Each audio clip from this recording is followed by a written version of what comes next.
Kennedy Miller. I'm a student at Belmont University and I'm a pencil volunteer.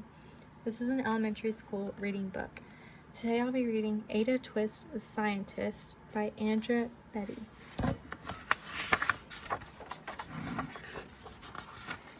Ada Marie, said not a word till the day she turned 3. She bounced in her crib and looked all around, observing the world but not making a sound. She learned how to climb, made her big break, with a trail of chaos left in her wake. She ran through the day, chasing each sound in sight, and didn't slow down till she conked out at night. Her parents were frazzled but tried not to freak as Ada grew bigger and still did not speak. Clearly young Ada, with lots in her head, would have something to say when it ought to be said. That's just what happened when Ada turned 3. She tore through the house on a fact-finding spree and climbed up a clock just as high as she could. Her parents yelled, "Stop!" as all good parents would. Ada's chin quivered, but she did not cry. She took a deep breath and simply asked, "Why?" Why does it tick and why does it talk? Why don't we call it a granddaughter clock? Why are there pointy things stuck to in rows? Why are there hairs up inside of your nose? She started with a why and then what, how, and when. By bedtime, she came back to why once again. She drifted to sleep as her dazed parents smiled at the curious thoughts of the curious child who wanted to know what the world was about. They kissed her and whispered, "You'll figure it out." Her parents kept up with their high-flying kid, whose questions and chaos both grew as she did. Even Miss Greer found her hands were quite full when young Ada's chaos wreaked havoc at school. But this too much was clear about Miss Ada Twist. She had all the traits of a great scientist. Ada was busy that first day of spring, testing the sounds that made mockingbirds sing, when a horrible stench whacked her right in the nose, a pungent aroma that curled up her toes. "Zowie," said Ada, which got her to thinking.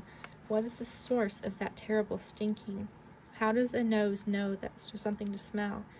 And does it still stink if there's no nose to tell? She rattled off questions and tapped on her chin. She'd started the start and where she'd ought to begin. A mystery, a riddle, a puzzle, a quest. This was the moment that Ada loved best.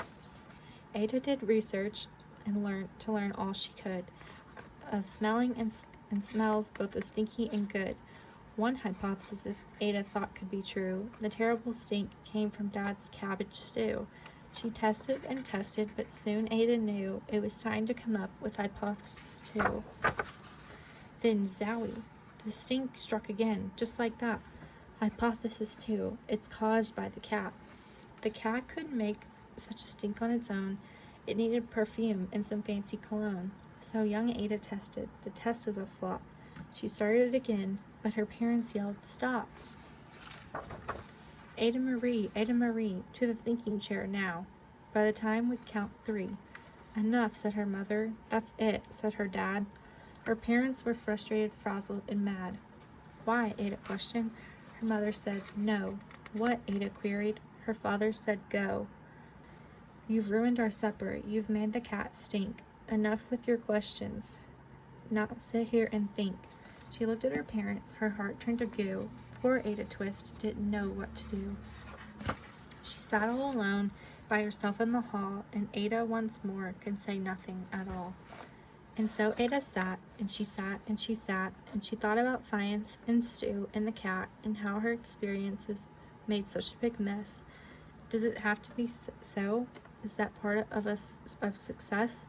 Are messes a problem? And while she was thinking, what was the source of the terrible stinking?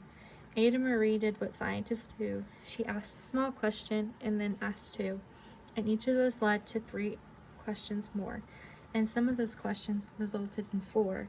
As Ada got thinking, she really dug in.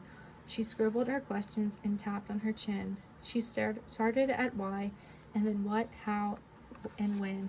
And at the end of the hall, she reached why once again. Her parents calmed down and then came back to talk. They looked at the hallway and just had to gawk. No patch of bare paint could be seen on the wall. The thinking chair was now the great thinking hall. They watched their young daughter, and they sighed as they did. What would they do with this curious kid? Who wanted to know what the world was about?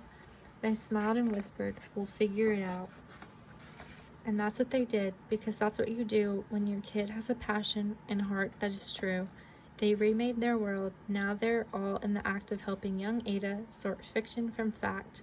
She asked lots of questions. How could she resist? It's all in the heart of a young scientist. And as for that smell, what can Ada Twist do but learn all she can from her friends in grade 2? Will they discover the stink that curls toes? Well, that is the question, and someday, who knows?